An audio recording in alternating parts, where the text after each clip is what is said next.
Merry Christmas. Hey guys, what's up? It's Julie, and I'm here to talk about episode 8 of the Librarians and the point of salvation. I cannot believe we're on episode 8 already. Like, when I think about it, I realize Halloween was a while back, but also it just moved so quickly to think we're on episode 8, and when your show only has 10 seasons, 10 episodes, and, it doesn't feel like it should be the end of the season with what you're used to, but here it is. It's the end of the season, and tomorrow is, not tomorrow. I wish it was tomorrow. Next week is the second to last episode, which I'm super excited about, but we'll get back to that later. So, this episode was an Ezekiel-centric, and I apologize for looking such a mess, but I was doing homework all day. That's why this video is up late, because I just had to finish an AP Bio lab after the episode. But anyway, it was an Ezekiel-centric, and all over Twitter this past week, Dean Devlin, John Rogers, John Kim, everybody was like, Ezekiel's gonna make you cry. Ezekiel's gonna make you cry. You're gonna feel all the feels this episode. They were using that vernacular. And I'm like, okay, sure. And then they weren't kidding, man. They were not kidding about that. So much character growth in Ezekiel, and to have it all erased. But again, we will get back to that, because now, so, we see by starting this thing with Jenkins, which is this plot with this little fairy that is setting us up for what is coming at the end of the season. And I do kind of like this season that we have a little bit more of plot placement, rather than all the stuff except the first and last episode is more than filler. It's been mostly filler, but we have had a little bit of plot placement there, not like last season, where just the first and last episode were related to the main plot with the Serpent Brotherhood, and maybe the 5th episode, a little bit the 4th episode, but it was mostly just filler episodes. This season we've got a little bit more of plot preparation, and we had that with Jenkins talking with the fairy. But on to the main point of this episode, because I don't have a lot of time, because I have a cappella rehearsal at 7 a.m., So this is an Ezekiel-centric episode, and he finds out when the librarians go to stop these magical happenings, Ezekiel figures out that he's in a time loop. And it gets to the point, like with all time loops I've seen in every show, that the time loop resets when someone dies. Which is, painful, but it was not as bad as I thought it was going to be, because before this week they released a spoiler of Ezekiel saying, I can't watch you die anymore. And I thought it was going to be like one person dying, and the first time he wasn't going to know it was a time loop, but it was going to be this really painful thing. I was half anticipating it to be Eve, and for her to tell Ezekiel, find Flynn and tell him. But that's not what we got. Thank God. It was mostly just them. You would see that they would get attacked by, whatever they were called, rage people. Or Jake would get zapped by the electrocution, or something would happen and they would reset. And eventually, Ezekiel figures out that it's a video game. But before he figures out it's a video game, we already have a lot of pain from Ezekiel, because he's been through the time loop hundreds of times already, and he's just sick of watching his friends die, and we really saw the side of Ezekiel that we don't get to see. The side that we have theorized about, written about in fan fictions, but we don't actually see it on the show, which is Ezekiel really, really caring about these people and thinking of them as his family.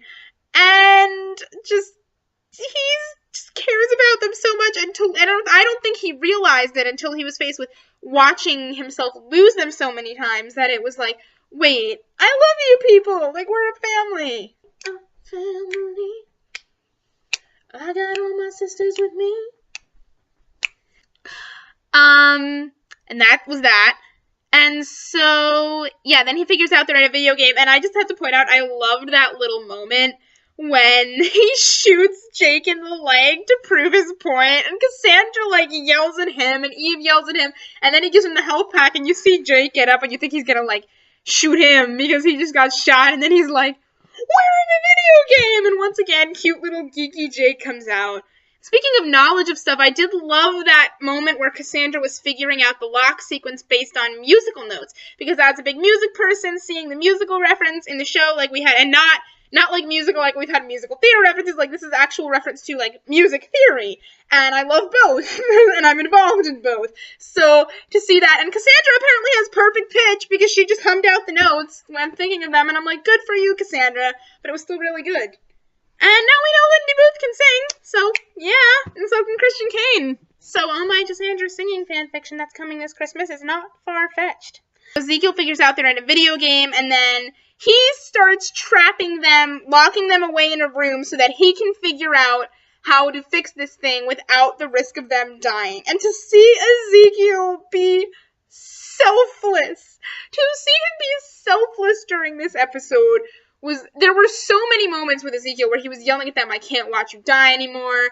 Then there was the moment where Eve was talking to him about how he was the bravest person she knew at the moment for going through it so many times. And he's like, I like the way you look at me when you tell it to me. Like, my best friend pointed out, like, he's probably an orphan for all we know, that, like, he doesn't really have a mother figure to look at him like that and tell him that, you know, I'm proud of you, and he just loves when Eve does it, and he's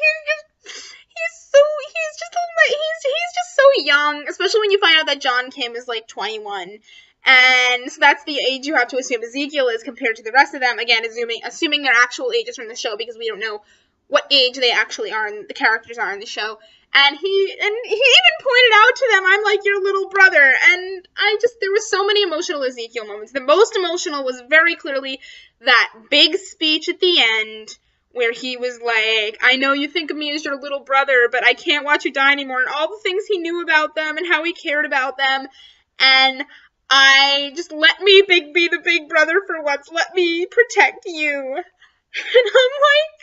I almost teared up a little bit. So yeah, the moment when Eve was telling him how she was proud of him, and he was like a mother-son thing, I love it, and then the let me be the big brother, which is just so cute. And again, there was so much character development for Ezekiel, and I was so frustrated at the end when he didn't remember any of it. And I think the thing is going to be, though, that Eve and Cassandra and Jake do remember the last round of it, which was the round that mattered when he told them everything. So the point is that they can get him back to that spot. Like, they know how he feels now, even if he doesn't know that he admitted to it, and he doesn't really realize that they know that he has those feelings deep down. So, you know, Cassandra can teach him about physics again. Jake can teach him about art again. Eve can tell him that she's proud of him again. It can keep happening.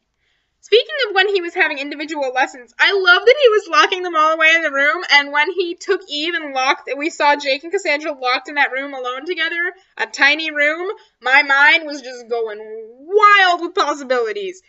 That is for a later discussion. That we're going to have in like a minute, because I need to point something out. But yes, so anyway, episode was all Ezekiel character development.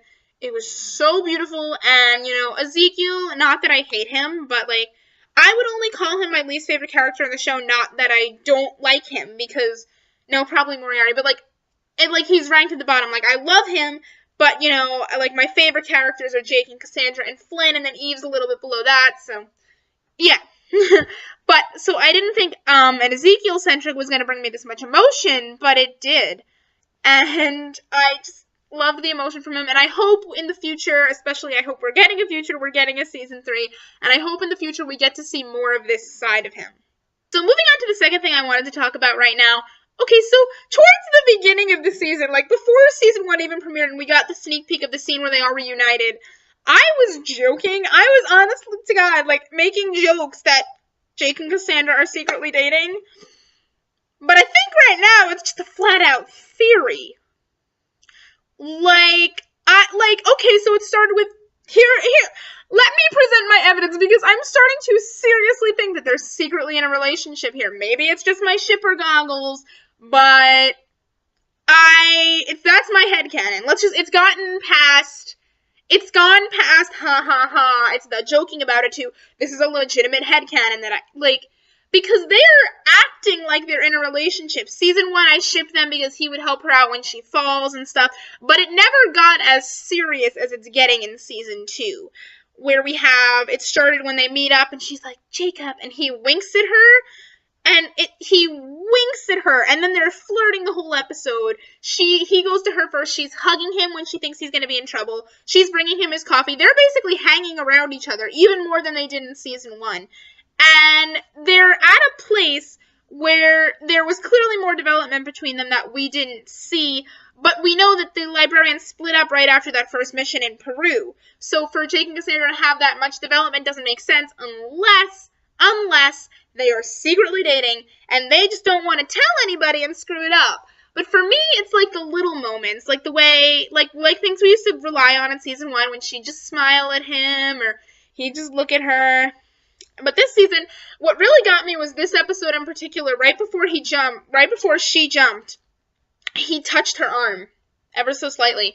He touched her arm, like, you can do this, like, I don't even know how to describe it, but it looked very relationshipy to me. Like, he knew it was dangerous, and she knew it was dangerous, and he touched her arm like, go ahead, I'm okay with it, you're okay with it, we're gonna be okay. It was a very, very relationshipy arm touch, and it was just the smallest little thing that maybe a lot of people didn't notice, but I picked up on it right away, and that kind of set it into motion for this being a theory rather than a joke.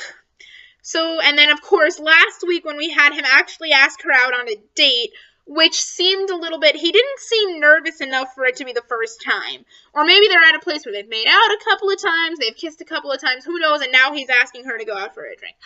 But whatever it is, I actually do think that they're secretly in a relationship.